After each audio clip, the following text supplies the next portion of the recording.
BJP CAA শিবিরের পাল্টা চেতনা শিবির তৃণমূলের নাগরিকত্ব ইস্যুতে উত্তর বাগদা। সিএএ নিয়ে ফের উত্তপ্ত বাগদা। একদিকে যখন বিজেপির পক্ষ থেকে নাগরিকত্বের জন্য ফর্ম ফিল আপ শিবির চলছে, ঠিক তখনই পাল্টা রাজনৈতিক বার্তা দিতে পথে নামল তৃণমূল কংগ্রেস। মানুষের মধ্যে বিভ্রান্তি দূর করতে এবং সতর্ক করতে রীতিমতো চেতনা শিবির করে ঘাসফুল শিবির।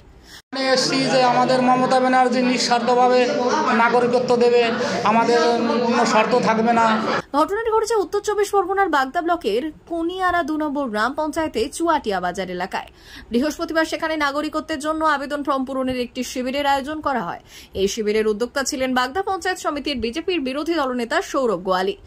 একদমই টাকা নেওয়া হচ্ছে না, একদম বিনামূল্যে সিএ আবেদন করছে। সিএ আবেদন করতে গেলে পরে একটা ভারতবর্ষে 2014 সালের 31শে ডিসেম্বরের আগের কাগজ, একটা বাংলাদেশের কাগজ, আর 3খানা কোর্টের এফিডেভিট, একটা ধর্মীয় সার্টিফিকেট।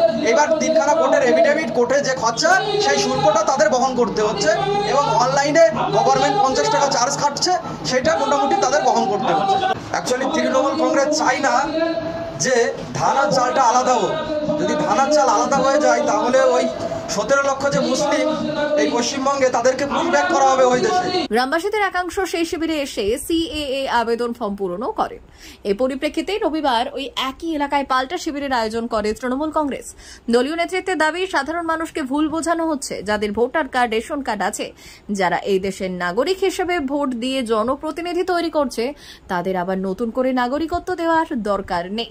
যে আমরা পশ্চিমবাংলায় বসবাস করি, আমাদের মাননীয় মুখ্যমন্ত্রী যতদিন আছেন এবং আমরা ভোট দেই, রেশন কার্ড আছে, আধার কার্ড আছে, আমাদের এখানে সিএ চালু কোনোদিনই হবে না, এবং সিএর আইনটা সঠিকও না। আজকে বোঝাচ্ছেন সবাই? না, আজকে না, এটা আগের থেকেও বুঝিয়েছি আমরা, আগেও আমরা মানুষকে বলেছি, কিন্তু তার সত্ত্বেও কিছু বিজেপির দালাল যারা মানুষকে ভুল পথে পরিচালিত করে, এটা মধ্যস্থিত এলাকা, এখানকার মানুষ সরল সোজা, তাদের যখন বলা হয়েছে যে তোমরা হয়তো অনেকে বর্তমানে যেটা এসআরএ শুরু হচ্ছে, এসআরএ বিভিন্ন লোকে বিভিন্ন কথা বলছে, তাদের ভয় দেখাচ্ছে, ভয় দেখিয়ে বলছে তোমরা যদি সিএতে ফর্ম ফিল আপ না করো, ওই রিসিপ্ট যদি তোমরা না দেখাতে পারো, তাহলে কিন্তু তোমরা তোমাদের এসআরএতে নাম তুলবে না, তোমরা ওদের ভোট কাটা দেবে না।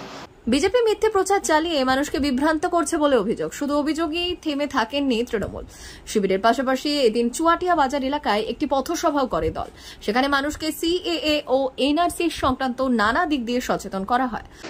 আমরা এসেছি এই চুয়াটিয়া, এখানে যে সচেতনমূলক শিবির করা হয়েছে, এখানে আমরা জানতে এসেছি যে আমরা এই সিএতে ফর্ম অ্যাপ্লাই করবো কিনা। কারণ কয়েকদিন আগে পাশেই যে একটা ক্যাম্প করেছিল বিরোধীরা, সেখানে অনেকেই সিএতে অ্যাপ্লাই করেছে। তো সেক্ষেত্রে আমরা সেটা করবো কিনা, সেই কারণে এখানে জানতে এসেছি। তৃণমূলের পক্ষ থেকে আরও অভিযোগ, নাগরিকত্বের নামে ফর্ম ফিল আপ করাতে গিয়ে অনেক জায়গায় টাকা আদায়ও করা হচ্ছে। সচেতনতার একটা শিবির, একটা ক্যাম্প।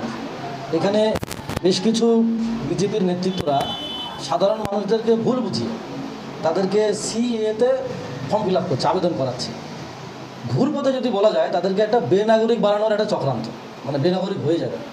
সেই মানুষগুলো যাতে সেই খপ্পরে না পড়ে, তাই আমরা তাদের সচেতনতার শিবির করে ক্যাম্প করছি। বিজেপির একাংশ নেতৃত্ব তারা দাবি করছে, বিজেপির রাজ্য লেভেলের নেতৃত্ব দুলাল বর এইমাত্র সোশ্যাল মিডিয়ায় দেখলাম দাবি করছে নাকি বিজেপির একাংশ 1000 টাকা থেকে 5000 টাকার বিনিময়ে বিভিন্ন কোর্ট এফিডেভিট, কাগজপত্র বাংলাদেশে এইসব জোগাড় করছে।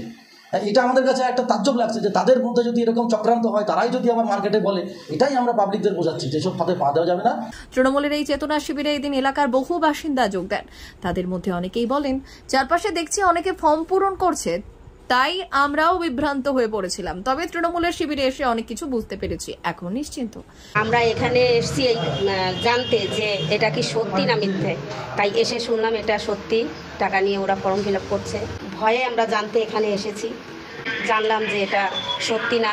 ফিল আপ করেছে ওইখানে বিজেপির থেকে, তা আমাদেরও মানে মোবাইলে মেসেজ গেছে এরকম ফর্ম ফিল আপ করার জন্য, তা আমরা করিনি যে এটা করলে ভালো হবে কি না হবে, আদেও কি করা উচিত কি না, তার জন্য আমরা এটা জানতে এসেছি এখানে। শিবিরের মাধ্যমে রাজনৈতিক ময়দানে কার্যত পাল্টা কৌশল নিল ঘাসফুল শিবির।